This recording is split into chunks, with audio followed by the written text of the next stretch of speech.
Glad to have you here. We are here for you. The art of entrepreneurship. We are excited to have the Art Museum. We find out that we have been able to contribute to the Art Museum's growth and would love to make sure that you guys go out and check out the Art Museum afterwards and any day of the week.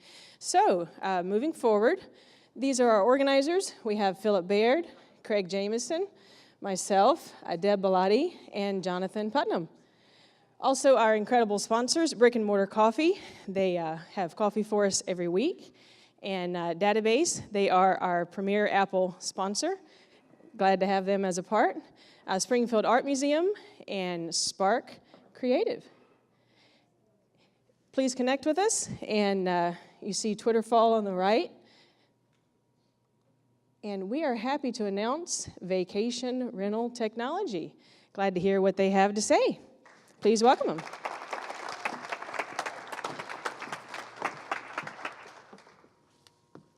about a quick hand for the organizers? Don't they do a great job? Thank you very much. Okay, I'm Jeremy. I'm Branson, so I just want to put your mind at ease. This is not a 90-minute timeshare presentation. A lot of times when we talk about vacation rentals, a lot of people confuse that with timeshare, but this is not timeshare at all. How many people here invest in vacation rentals? Anybody? Do you? We got one, two. How many people here go on vacation? Okay, so so listen up. You might get something out of this here. This all started in 2006. My story did, when the real estate market began to crumble. And that was right when I got my real estate license. So a great time to jump into a business, huh?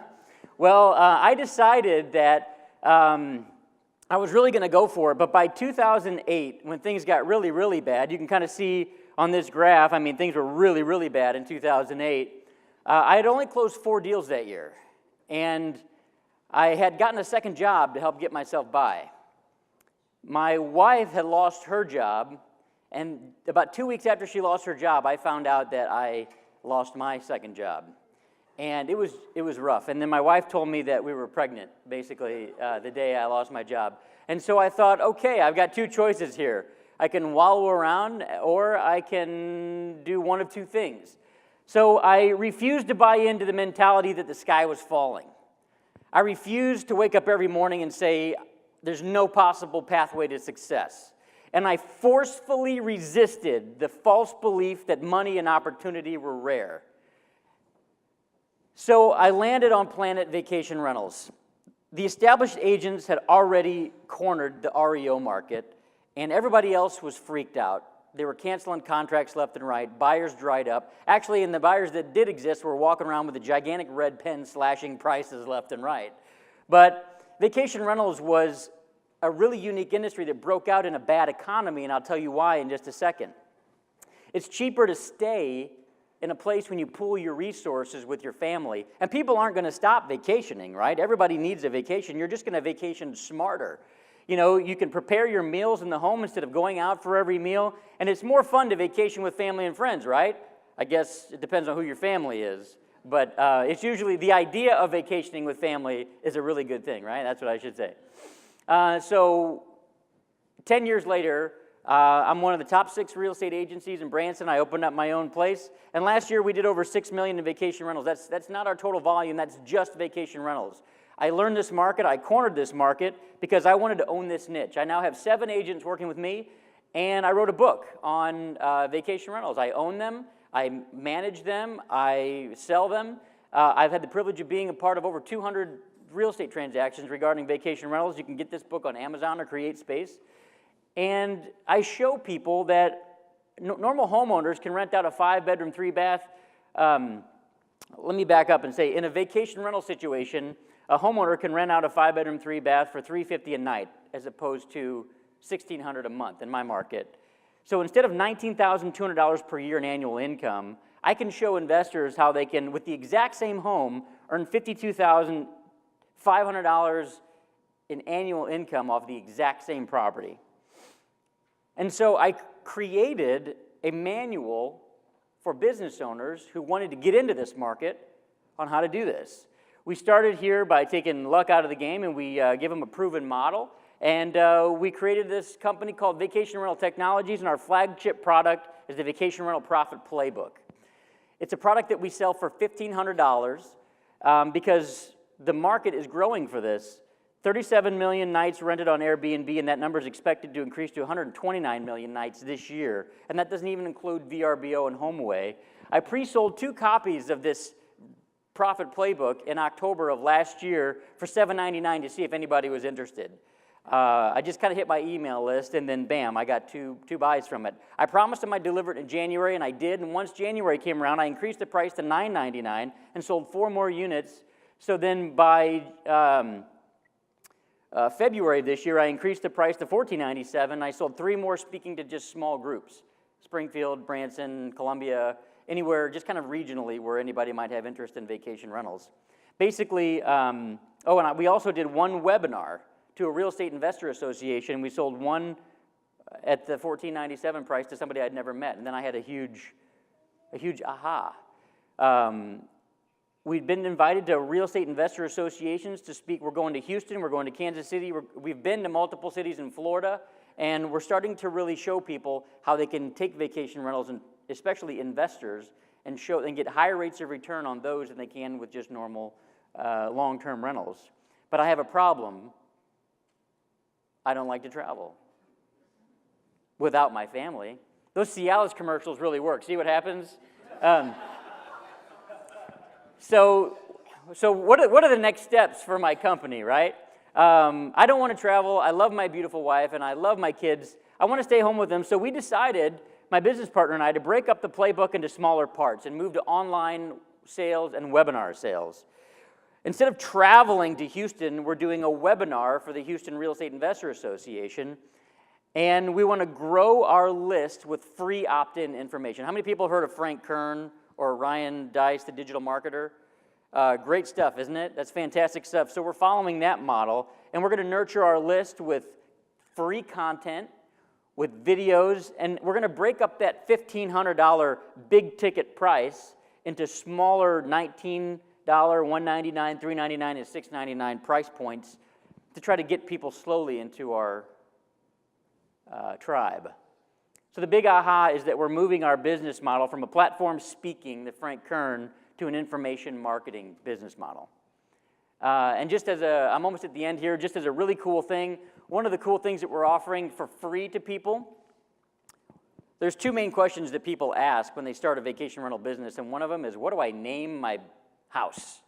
You know, it's such a cool thing to have a nickname for your house, because really that's how you're going to put yourself out there to the rest of the world. How are you going to differentiate your listing amongst the 2 other listings out there? And one way you can do that is with a really cool name. So we hired a computer programmer, and we developed this vacation rental nicknamer. And so it's basically like a slot machine. You jump in here, you just click the button, and it rolls these, and you get a slot machine. If you like one, you can save it, and you can roll the other 2 until you find a nickname that you like. And then we'll be advertising down here. You know, we'll be our own advertisers down here to try to really entice people. Hey, did you like this? Opt in for some more free info. So what can the community of 1 Million Cups do for us? We're just getting started. So if you connect with us, anybody that's done this Frank Kern or this information marketing business model, I'd love to hear from you on the side. Or we really just need help getting the word out. If you know people that want to make higher rates of return on their real estate investments, please come talk to us and just help us spread the word. Thank you very much. Jeremy, thanks, man, for sharing your story. We're going to open it up to the audience. So if you guys have a question, input, feedback, raise your hand, and one of the organizers will bring you a mic.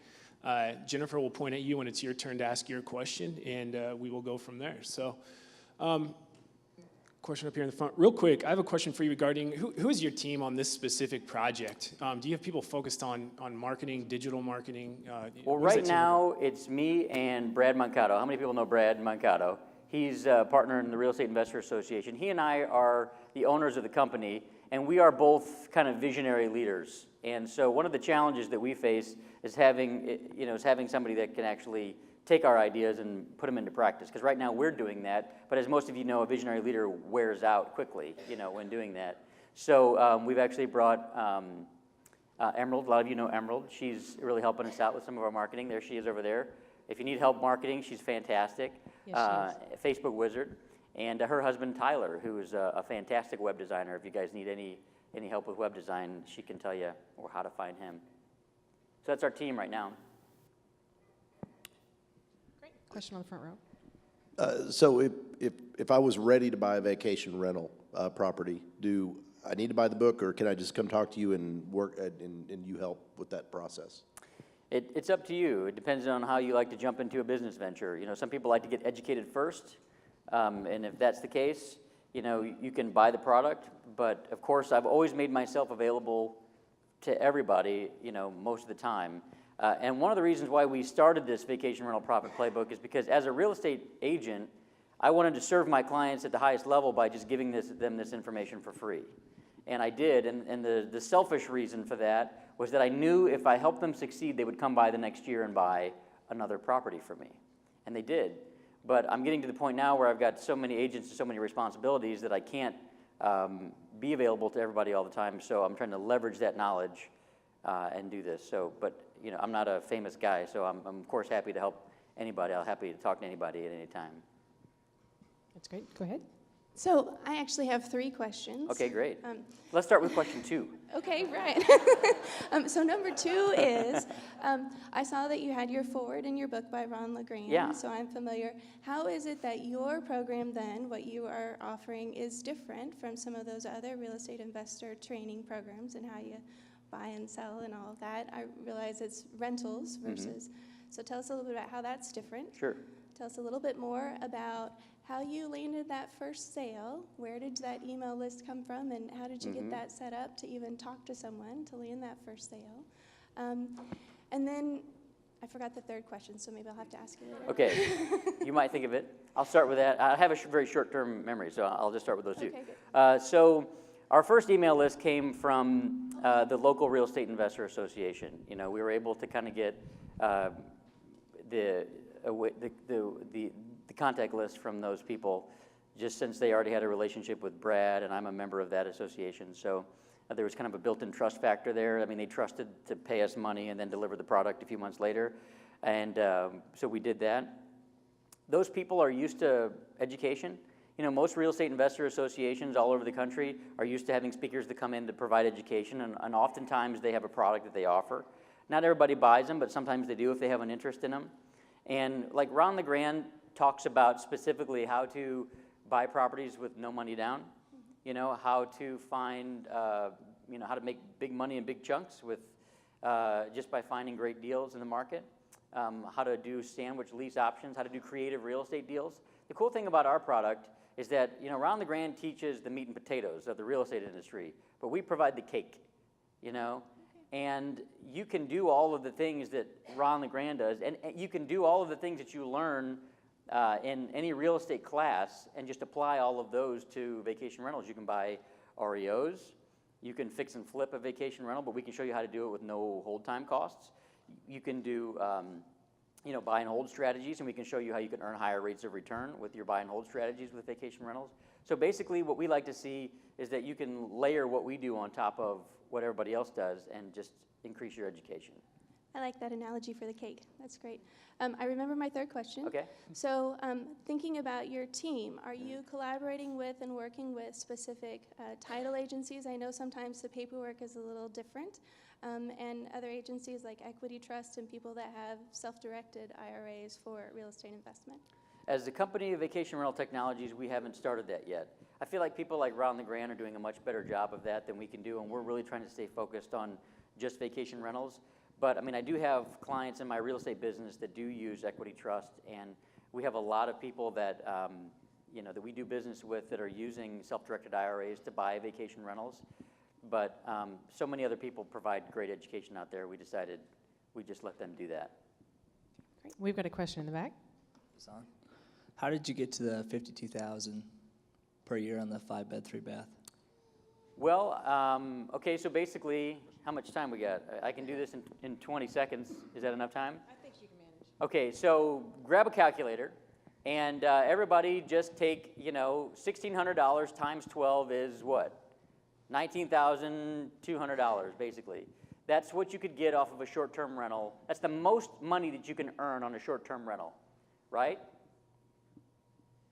There's only 12 months in a year. So basically, you've got to take that and you've got to take all your expenses out of that. But with the vacation rental, if you go on VRBO and HomeAway, and let's just use Branson as an example, you can earn $350 per night off of a 5-bedroom property. You want to invest in a market where you're going to get at least 90 to 100 peak season nights and at least 50 to 75 off-peak nights. So if you use 150 nights, which most of my clients are getting 160 to 170 nights, you take 150 times 350, and what does that get you? 52,000. And that's not even the most amount of money that you can earn. That's only 150 nights, right? So when people talk about the off-season, that's why I titled my book Myths, Management, and Mastery of Vacation Rentals, because one of the reasons that scares people off from investing in vacation rentals is the off-season. Oh my gosh, well, there's 2 or 3 months where there's nothing happening. Well, you don't need that time anyway, because you're going to earn $52,000 in just 150 nights, and we can actually show you how to take that off-season and turn it into a very high income producing time period for you, because we've connected with people all over the world who are using the off-season to their advantage. Great. We've got another question for you. Hi, Jeremy. My name's Melanie Pulsher. Hi, Melanie. Hi. Have you considered executive rentals? And just kind of curious about your thoughts on that. Yeah, executive rentals are another kind of a subsector of the vacation rental economy. We have a lot of people that are doing long-term rental contracts with nursing agencies in Branson and things like that. And those work out really well, but finding those is a little bit more difficult as opposed to just spending $600 and putting a listing on HomeAway, and that's all the marketing you do all year for that property, and you've got enough business and enough leads. You don't really need to get into that market if you don't want to. And what I find is that the less amount of time that a human being is in your property, the better, right? And so executive rentals, they'll come in and they're staying full time. But really, the sweet spot is to have somebody to come for 3 nights to 7 nights and hang out. And half the time they're not even in the property. Where are they? They're at a theme park or at a restaurant. And then half the time they're in your property, they're sleeping, So vacation rentals are a great way to kind of reduce wear and tear on a property and earn the highest amount of money that you can from them.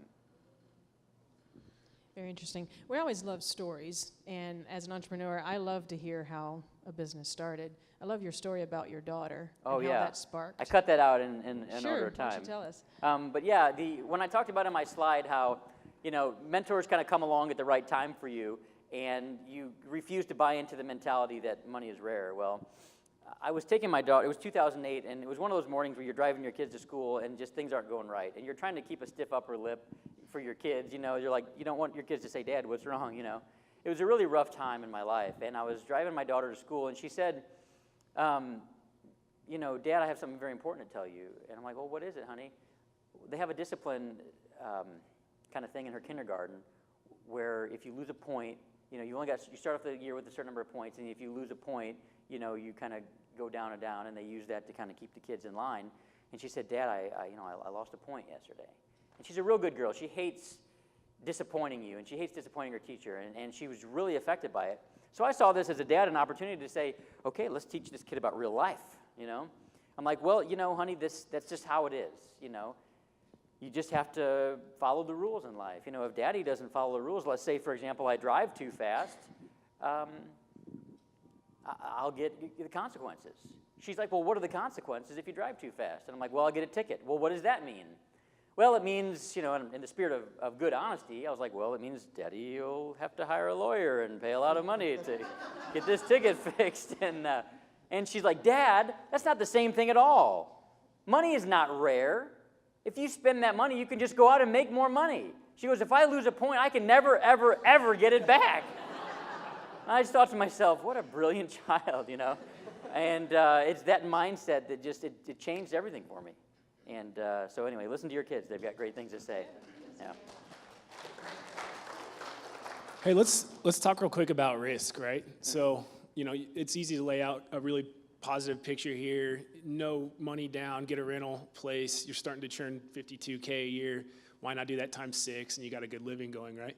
But what are some of the risks involved? And then how do you help with this to mitigate those? So when you ask that, let me clarify. What are the risks of starting a vacation rental business? You got it.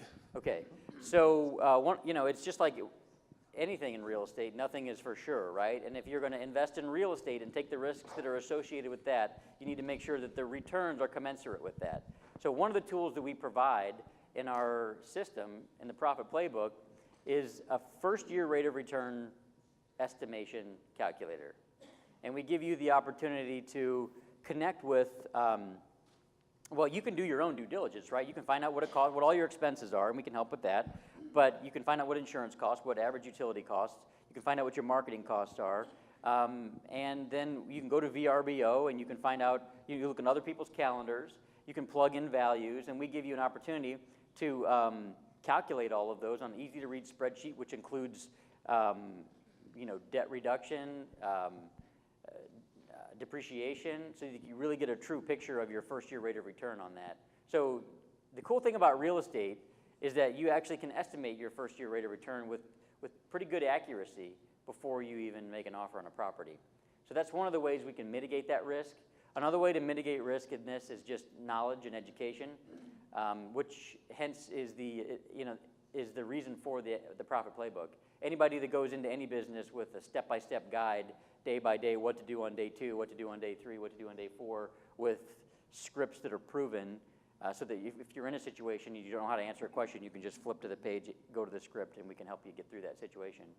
And then, of course, part of the goal of our program, one of the scalable activities that we're going to do is offer coaching and mentorship for people that really want to double down and have coaches that are alongside them as they start their business.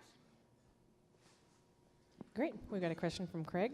Hey, I've been jazzed for weeks, you presenting for years. Been married 20 years. I've moved my wife and family in and out of so many repossessed homes. Mm-hmm. I used to explain that our house was repossessed, and my wife told me, you got to explain that we bought the repossessed home.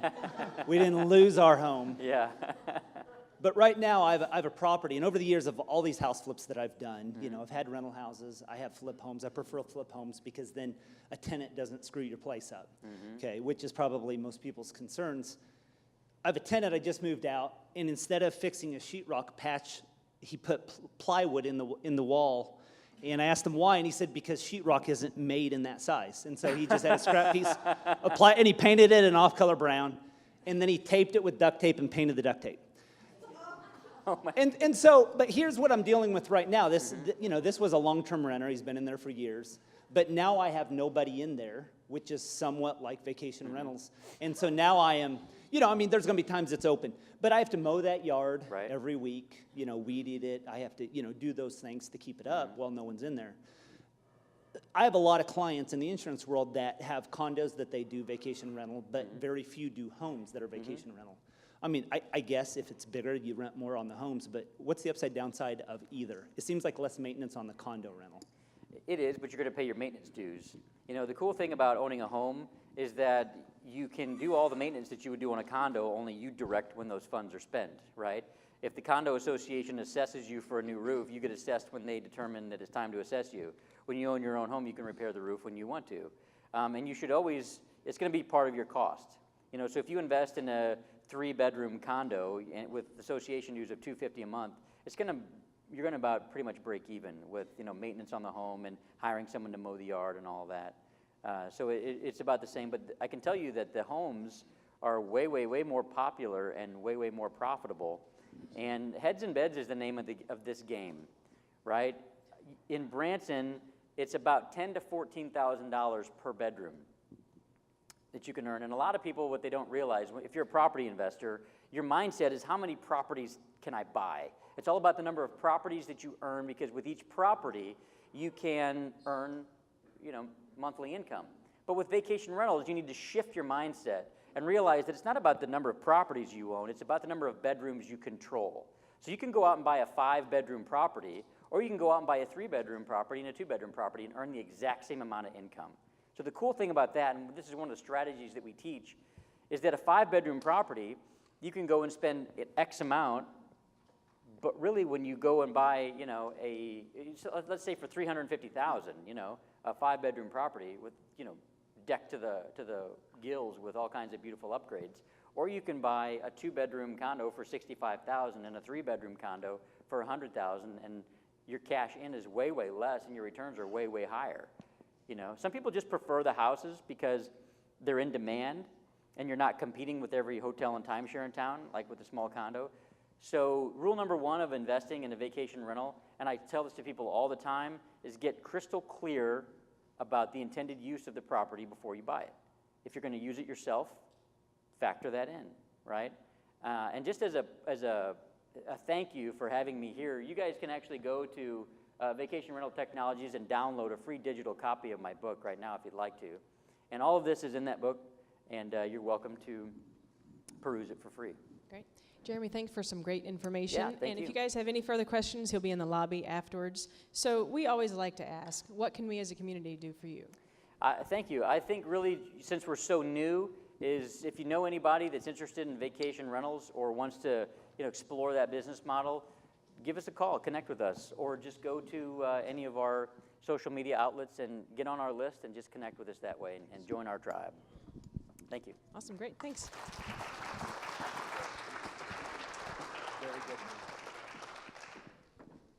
If any of you are planning on having kids and you're struggling with names, I recommend going to Jeremy's website on naming your rental house. And you can name your child Chalet or Vista. Upcoming events and announcements. Here's the reason we take so much time to do this is that it's our way for you to connect in the community in a greater way. And it's our way to be able to say thank you to all of you great community sponsors. We love to get your events up here. If you have any, make sure that you're emailing us at the end of all of these. We'll have the email address for you. Or if you have Jonathan Putnam's email, you can email him directly as well. Big Brothers, Big Sisters, the Ozarks, Bowl for Kids' Sake, coming up in July. You can find it at bigbro.com/bowl. Tyler Moles, if you know him, you can reach out to him as well. Refine Him announcements. NK, are you in the crowd? Often he is in the back somewhere. I don't see him today. Couple of activities with them. Ozark Regional Agile User Group, Friday, June 10th. Advanced Techniques and Stakeholder Management, July 12th. You can register there. eFactory, as I had mentioned the last few weeks, if you have a fat stack of cash, you need somewhere to go with that, make sure you connect with the eFactory. They've been awarded $75,000 in tax credit, and essentially you give them money, you get a tax credit, and you give to a great cause. That's right. The eFactory Accelerator question and answer open house, legal office hours June 22nd, and their monthly social on June 8th. Always a great way to connect with a great organization. Investor Hacks and Bankapalooza, Springfield, the real estate investor group, which Jeremy has the association with. And Springfield Real Estate Investor Group, a monthly meeting coming up. Investor Hacks, Bankapalooza on June 16th. Join them for a night of creative financing info and ways to increase your bottom line. OSTEAM, Ozarks Mini Maker Fair, on June 11th at the Library Center on South Campbell. Missouri State and the Small Business and Technology Development Center, Planning and Funding Workshop, June 8th and 9th. Register there at the website.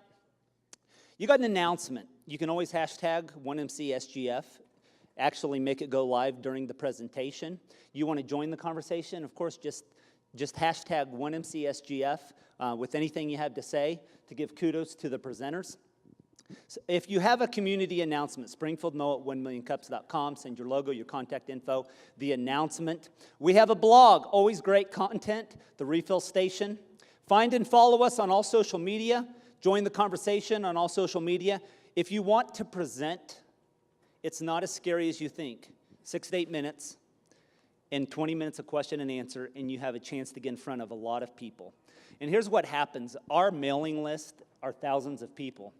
So as we email people, there are people that show up for the specific topic that you have to present or someone you know has to present. So make sure that if you have a business idea, you don't even have to have made a penny yet. It's just an idea. It's in its infancy phase. That's all right. Just get a hold of us. Go on to 1millioncups/Springfield, apply. You know somebody, also have them apply. Very excited to present a couple that started a very innovative company and very near and dear to one of our organizers. He's one of their partners. And so let's welcome Josh and Amanda with Jaaks Beans.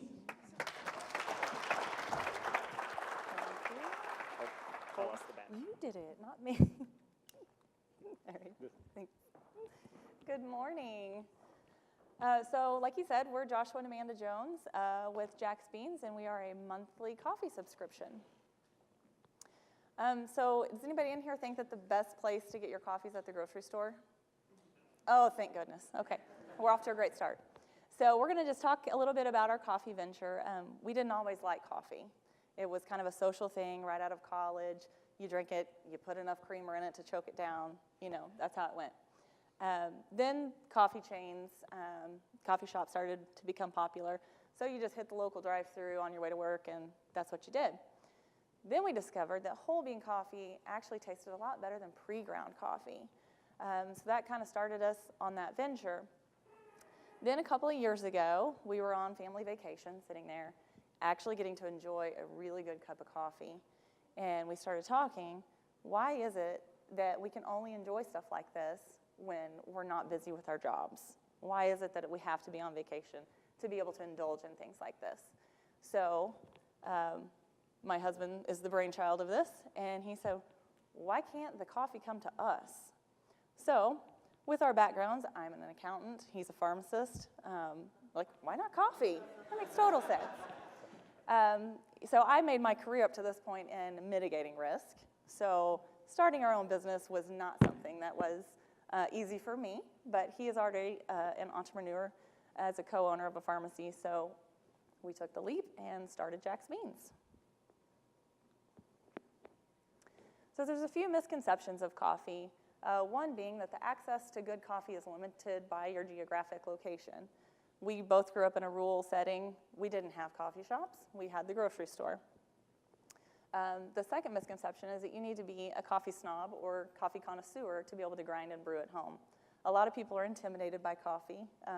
Probably not many of you are trained baristas, doing a little latte art at home, but so you don't have to be. And then thirdly is that all coffee is created equal and tastes the same. I don't know if you were able to sample brick and mortar this morning, but it probably didn't taste like your Folgers. So our solution to the problem of how do we have access to great coffee on a regular basis is to create Jaaks Beans, a monthly coffee subscription. So on the 15th of every month, we send you a different roaster. Our roaster this month just happens to be Brick and Mortar Coffee, Jonathan, located here in Springfield. Our roaster last month was from Iowa, and our roaster next month is from West Virginia. So on the 15th of every month, you'll get a different roaster with 3 different coffees from that roaster. So it allows you to have experience and have the opportunity to try some things that you may not necessarily be exposed to on your normal daily basis. What that equates to is over the course of a year, you'll have 12 different roasters from across the nation and up to 36 different coffees that you'll have a chance to try and experience something that you may not see. Like I said, this month, our monthly thing for June is Jonathan at Brick and Mortar. Go ahead. Okay, so how many of you had coffee this morning? Perfect. How many of you have really busy lifestyles? All right, you are part of our target market. We are all about making coffee convenient. So our target market are people that like coffee, or if you know somebody that likes coffee, because we also offer a gift option.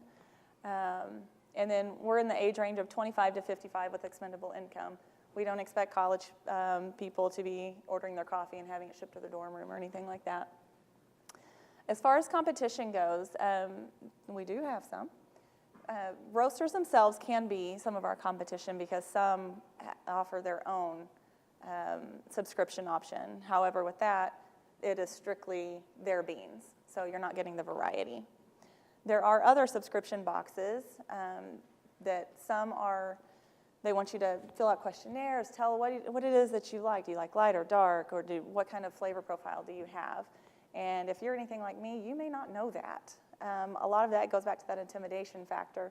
So if you're looking at tasting notes that says it's earthy or chocolatey or citrus, I'm probably not going to take that. But then you'll sample it and realize that they're so subtle that your palate isn't quite there, that it's actually really good. So that's kind of a drawback for that. Others, it's a single 1 pound or 12-ounce bag, and so you're only sampling one type of coffee. And others are specific to a region or a single state. So our competitive advantage to that, like Joshua stated, is that you're getting 3 different roasts every month. So therefore, you're getting to sample a lot of coffees over the course of the year. We kind of have a national presence since we are partnering with roasters all over the country. So like I said, you're being exposed to things that you wouldn't normally get to. We're allowing the roaster to showcase their best product. We don't claim to be experts in coffee. We like coffee, and that's about as far as that goes. So what we do for that is we partner with the experts. We take in their information and their knowledge, and we kind of guide that to pick which coffees we want. Our coffee is always whole bean and delivered within 7 to 10 days of being roasted. Your coffee is at its peak freshness within the first 2 weeks of being roasted. You're not going to get that off of a grocery store shelf. And at the end of the day, we're showcasing artists. They want their product to be at its peak freshness, as do we, and then you benefit from that. And then lastly, we did make the decision that any month that we're profitable, we will donate 5% of our profits to a charity of our choice. So we have Coffee with a Cause. Obstacles and opportunities. Anybody that started a business, I'm sure, has been faced with having a limited marketing budget. Marketing is not my strong suit. Like I said, I'm an accountant by trade. So that marketing has been tough for me. So we utilize all social media, Facebook, Twitter, Instagram. We were able to participate in Coffee Fest, which proved to be beneficial. And we are trying to get into some other local events. We're continuing to gain credibility to secure roasting partners. So it's been, it goes along with scalability. It's been a little difficult as a startup to go to a roaster and say, hey, let us offer your product to people. And they're like, well, who are you? How many subscribers do you have?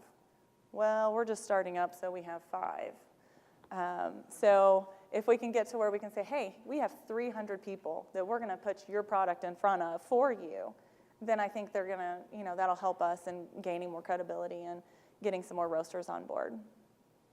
So we're just going to continue our push on online marketing. We're looking at possible collaboration with other entrepreneurs with similar target markets, whether that be email pushes or joint marketing, we're not sure yet. And then continuing to grow our integral partnerships with reputable roasters. This is kind of a entrepreneur helping another entrepreneur. We're growing each other's business because, like I said, if we can put their product in front of people that they wouldn't normally, and then they're doing the same because they're also doing some marketing for us. So the metrics behind what we have to offer, a monthly subscription month to month is $29, and if you do a multi-month, it's $27. And one monthly subscription will produce about 30 cups of coffee, depending on how strong you like it. So put that in comparison, your normal drive-through coffee is $4 to $5. So this is 25%, and Jonathan will argue 10 times better than your normal drive-through coffee. Our break-even at the end of the day is 1,100 subscriber months. That covers all of our startup costs on a month-to-month basis. That can either be 110 for a year or 1,100 in a month.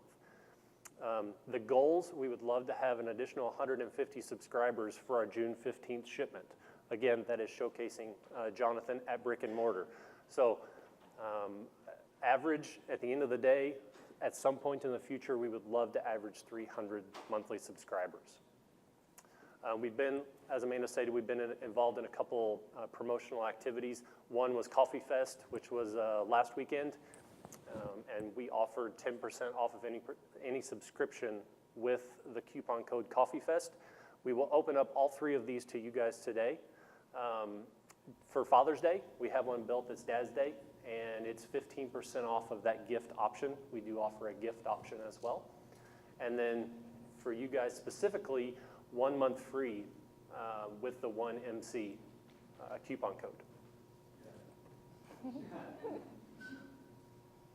All right. So like we like to say at Jaaks, you're only as good as your last grind. So we hopefully will provide great grinds every time. Thank you so much.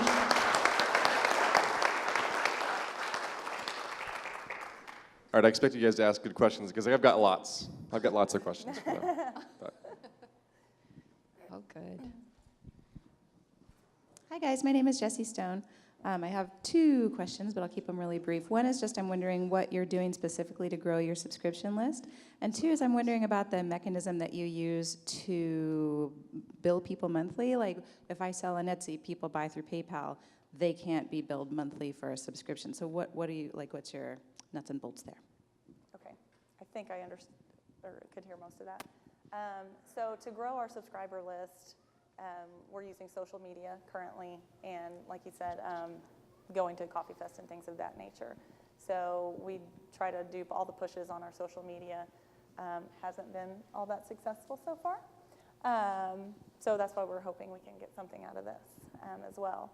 And we use Stripe to bill for our subscriptions. Yep.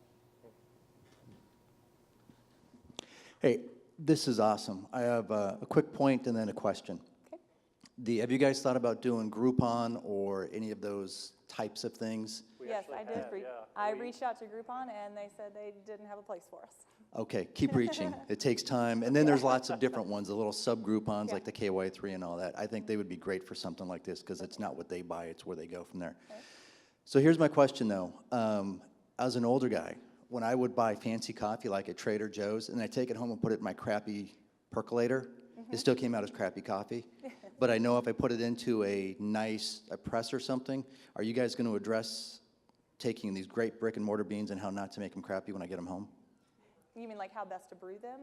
Yeah, exactly. Yeah, like in a French press, it comes out great, but not everybody has a French press, and not everybody knows how to use it. And I saw you had 3 different types of coffee things there. So how do I take this great coffee and make it stand out once I get it home? So that is in line to be one of our blogs, so that we can tell you the various ways that you can brew. And you're absolutely correct. If you're brewing in your Mr. Coffee, it is going to taste much different than if you're doing an AeroPress or something of that nature. Doesn't mean it's any better. It's just what your preference is. So we will have a blog out there that kind of explains that. We do try to appeal to all crowds, so taking that intimidation factor out. So a lot of people aren't going to just have an AeroPress and know what to do. So that option will be there. So, and then also our bags come in resealable with valves, so that it helps keep it fresh for you storing it until you're ready to use it. Question in the back. There you go. Hi, great presentation. Thank you. So my question is, how are you planning to retain your customers? Because I'm thinking, if I'm using your subscription service, what if I find a coffee that I really like and I don't want to get different coffees each month anymore? That is one of the things that we have been faced with, and other people have brought up to us, because we do, as we are supporting other entrepreneurs, we do kind of encourage people to sample all these coffees until they find one that they like, and then they can go directly to that roaster to purchase it in an ongoing. So honestly, to keep people is just, we're going to keep providing them good coffee from other roasters and encourage them that, you know, there's more out there than just that one. And at the end of the day, I think we look at that as a win-win, right?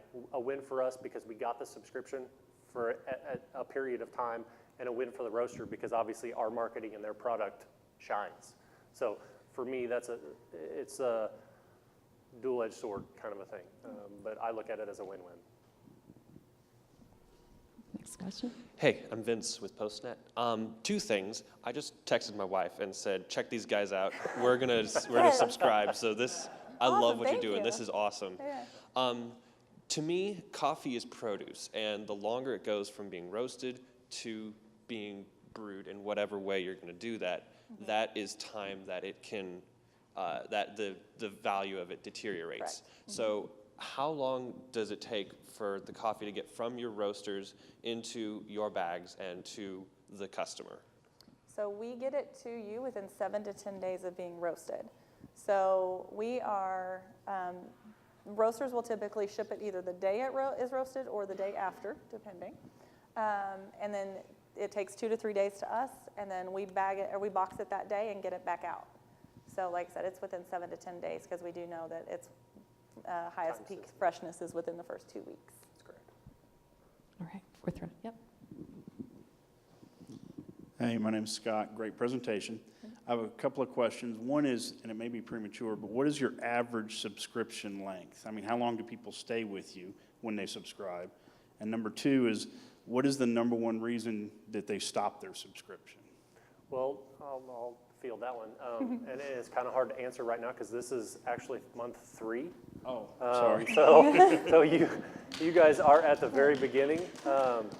So hopefully this time next year we'll be able to answer that. But right now our subscribers are still on. Our loss rate is 0. Yeah. So we are looking really good. Yeah. And we just had more of them. Yeah, that's right. Good morning, Nathan Horn. Very, very good presentation. Back to your question about return time from the roasters to the customers. Is there any chance to break up your delivery? I don't know what shipping and receiving is, but to break it into where you're giving them that 2 weeks to enjoy that coffee and then they're getting another one so that it doesn't go bad? Maybe down the road. We have talked about different options. This was kind of getting our feet on the ground, getting the logistics under control, because that's always tricky. So eventually, if we were to get larger, we would definitely look at doing that to where you can choose how often you want it at a different frequency than once a month. I think that's definitely something to explore. It's just we needed to get all the logistics ironed out. I love this idea because this will save me like one of those trips to Mama Jean's every month. Exactly. So that's great. My question is, how are you selecting? How are you choosing the roasters that you're partnering with? And then along the lines of what they're asking in the future, thinking about how can you shorten that wait time even more? Is there a way for you guys to kind of become the distributor without having to have the hands-on repackaging at your location and just be kind of the funnel for all of those groups that you're working with? What was the first question? How do you find the roasters? Okay, thank you. So right now, we started locally. So we started with Copper Canyon and Brick and Mortar. We obviously know that they're good and reputable because we get to try it. And from there, we just started using word of mouth from our roasters because, like I said, we're not the experts. And so we rely on the experts. So obviously, it's just like in the pharmacy world, he knows who he can trust and who not to. So same thing with the roasters. If they're willing to do business with someone, then that tells us that that's good for us as well.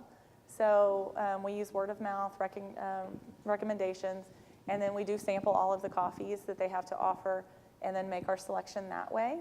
As our subscriber base increases, I would love to be able to get input from our subscribers and start gearing that toward, okay, I'm getting a feel that a lot of our subscribers like the citrus kind, so let's gear toward that. But right now, it's me. And then what's the second question? What was the second part of your question? Yes, currently we do not repackage it. We allow the roasters to package it themselves so that when we ship the bags to them, they're packaged in our bags. We ship the bags to the roaster packages it, ships them back, and then we put them in our box and send them out. So the turn time is 1 day. When we get them, we turn them, and they're in the mail the next day. So going forward, once again, scalability. Part of this is that's labor intensive for our roasters because we're not partnering with huge roasters that are, have a factory and, selling them to grocery store chains. We're the entrepreneurs that, they have their roasters, they have their one facility, and that's how it's done. And that's the route we're going to stay with. So we do realize that with our 4-ounce bags, that tends to be labor intensive, especially as we can grow. So one day we may be able to package it ourselves and have an employee to do so. Right now it's the whole FDA facility thing because we do work out of our home.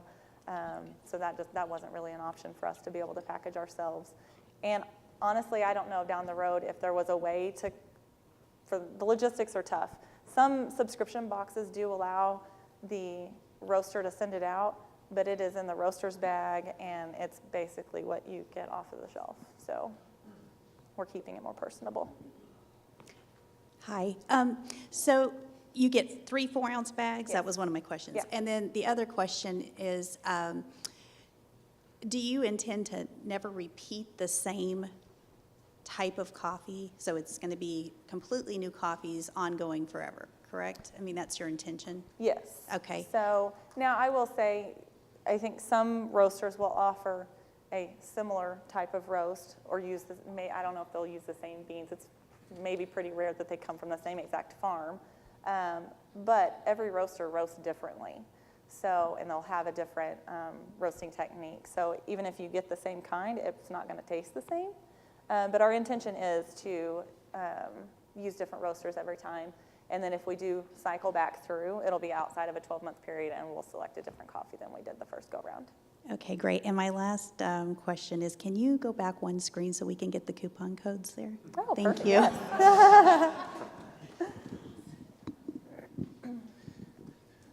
Hi, great concept. We drink a lot of coffee.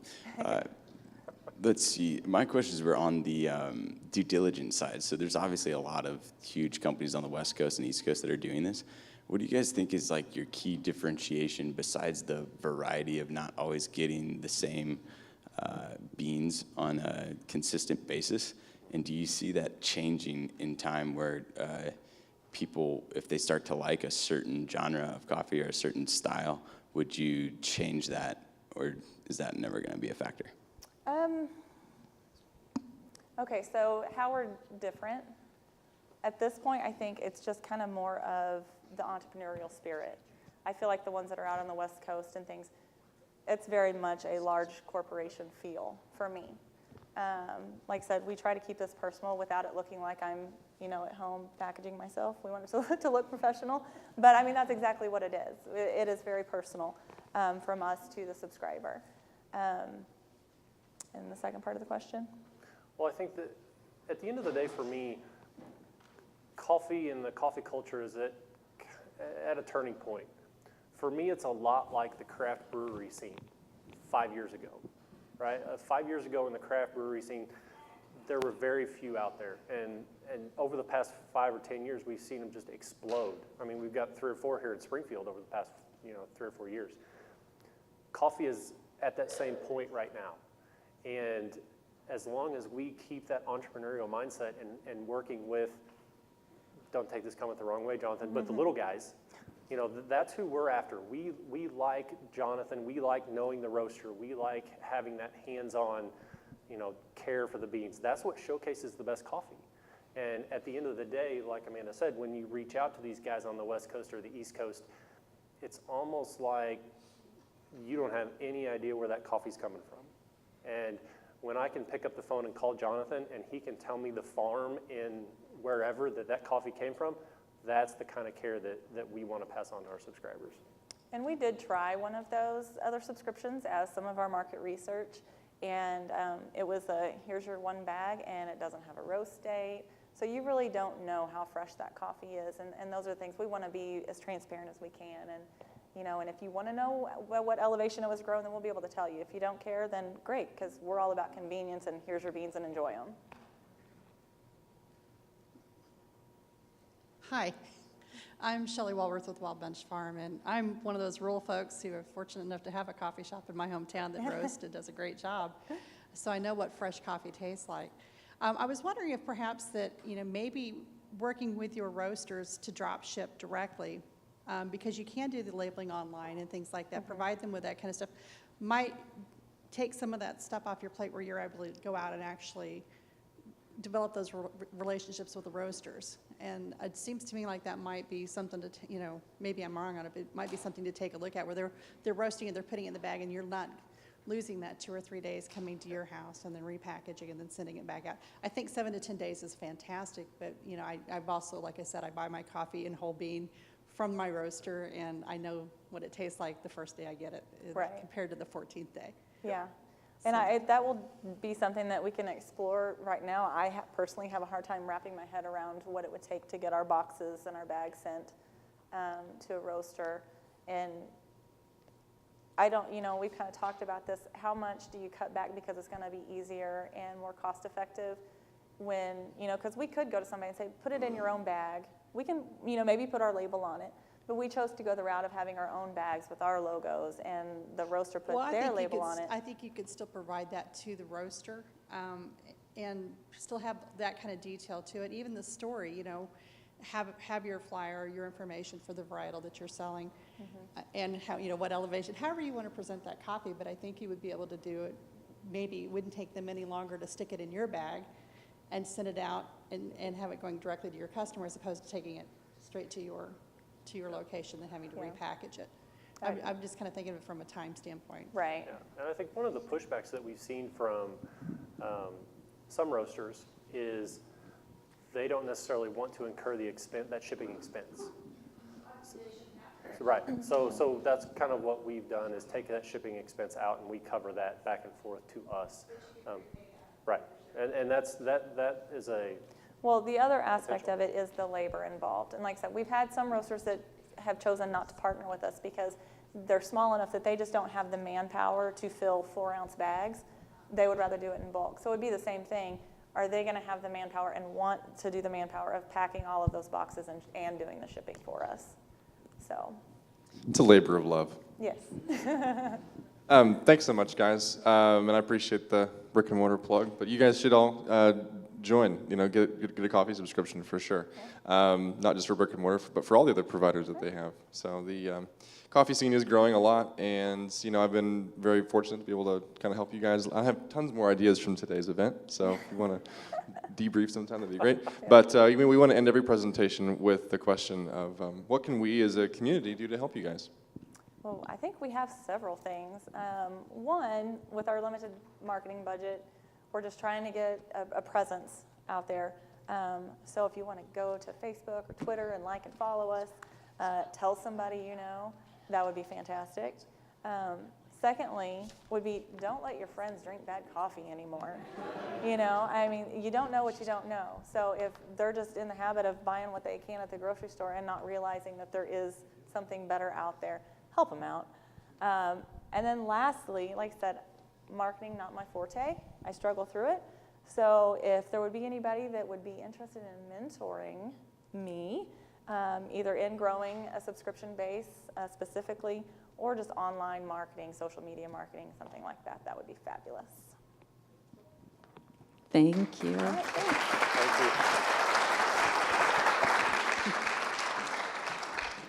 Thank you. I don't know if they said this, but I can tell you, the coffee that you get from the grocery store, and I've learned not to look like a cat with some kind of green stuff in its teeth when I mention, grocery store coffee.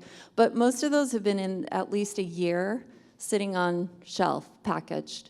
So, 7 to 10 days is awesome, honestly.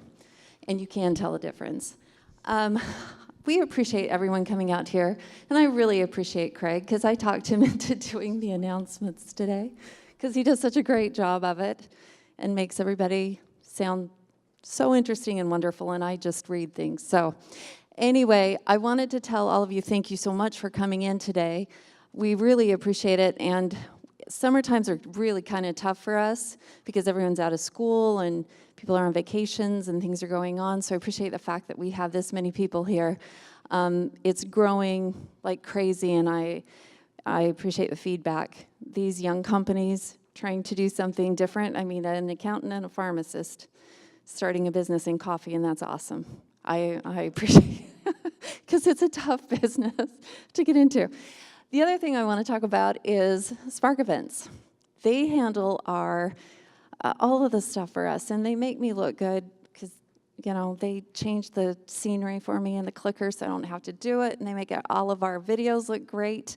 They have an event coming up. It's a happy hour Friday, June 10th, and it's at 3 o'clock at 320 East Walnut Street, number 210.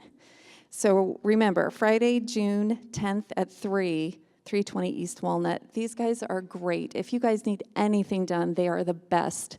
They always have our back. They always do a terrific job for us. So please support them because they do this work for us for free. Next week, at the same time, 9 in the morning, Wednesdays. Please come, bring your friends, and go home and go to work. Go to work. I gotta go to work. And have a great day. Thanks.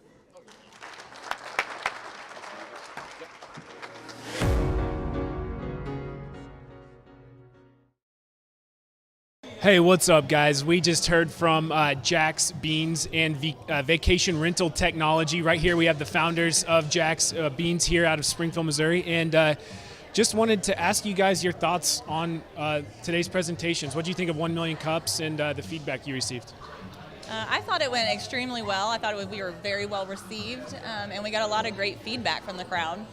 And there were a ton of people here. I mean, like Amanda said, the feedback that we got was amazing, and just the offers for help that we got afterwards was fantastic.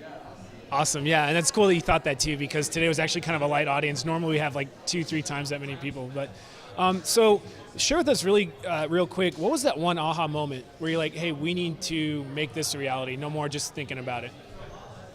I think it was when we were on vacation and we were sitting there having the coffee, and it was like, why? Why is it always just when we're not in the mix of things and living life? Why is it when we have a minute to sit down?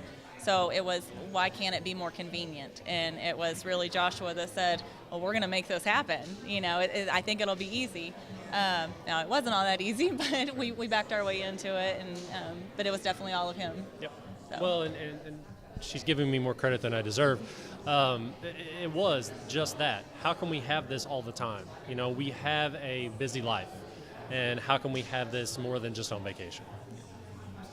Okay, so pardon my ignorance, and you guys might have mentioned this. Is this full time for you guys right now? It is. Well, I mean, it is for me. Okay, so from your perspective, what is your other job, and then how do you find the balance to be able to focus on this? Well, because I know a lot of entrepreneurs, that's the next step, is you're maintaining your full-time job while you're trying to figure this aspect of it out. Any advice on how you balance that?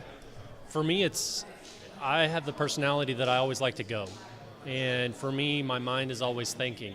So for me, being at the pharmacy, I'm a pharmacist by trade, and the day-to-day at the pharmacy is great, but then when we get home, it gives me an opportunity to change that focus. And for me, that change in focus is really good. I enjoy that change of focus and helping Amanda work on the marketing and stuff like that. All right, awesome. Well, we really appreciate you guys being here today. And how can we go find you guys online? How can we subscribe to Jaaks Beans? We are www.jaaksbeans.com. We also have our Facebook, just Jaaks Beans, and you can sign up from our Facebook account, or you can also just sign up on our website. And then we're also on Twitter and Instagram, and yeah, and we'll take as many subscribers as we can get. Yeah. So there you have it, Jaaks Beans, monthly subscription-based coffee company. So you get very localized coffee beans from roasters across the country. Only $29 a month. So be sure to support them. And thanks for checking us out today. All right, we are here with Jeremy with Vacation Rental Technology, just presented here at 1 Million Cups. Jeremy, what'd you think? It was better than I expected. You know, I thought I'm kind of new to the group, and my favorite part was the practice with just you guys, because you guys gave me such great information that it really helped me come in and give a great presentation, I felt like. And making in the business world, one of the best things you can do is keep yourself concise, use fewer words as possible to say have the most impactful presentation. So I appreciate your just free training, on that practice session. That was great.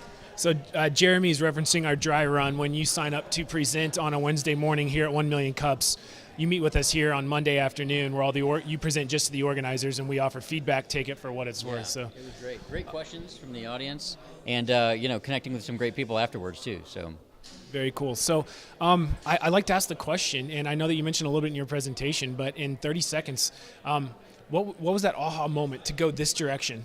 And what would be your words of encouragement for somebody who's got a good idea that they're passionate about, that's just really hesitant? Well, the aha moment for me was, in my real estate business as a real estate broker, whenever I would sell a vacation rental, I would find that people had just this incredible need after they bought a property. And so I would just hold their hand and stay on there. And I realized, hey, wait a minute, there's an opportunity there for me to leverage myself for more people or make myself more available. So basically writing my book, writing my training course was a function of just answering the same 50 questions over and over again, and finally once and for all, putting it down on a paper. And I feel like that's the best way to serve the largest number of people. Now, I'm always available to people that, want to chat, but I felt like to me that was the aha that, okay, wait a minute, information is valuable, so let's go out and provide this information to everybody, and the profit margins off information are actually pretty high as we explored that business model. So, definitely fill a need, without a doubt. You have to fill a need. Instead of, deciding that your product is great and going and offering that product to the nations of the world, go and fill a need for somebody. And if you can find a way to help 1 billion people, you'll become a billionaire. I promise you. So a question I was hoping to ask and didn't have time because you got a lot of questions during your presentation.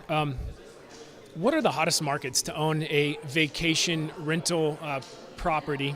And where does Branson or Southwest Missouri kind of rank in that whole scheme of things? I think people who are really close to this area might not realize that is a hot area to have a vacation rental property. It really is. The best way to examine whether or not an area is hot is to kind of take the median home price of that area, which you can find on citydata.com, and you compare that with the per night rent, which you can find on Airbnb or vrbo.com, and then you cross-reference that with a number of tourists that come per year to that location.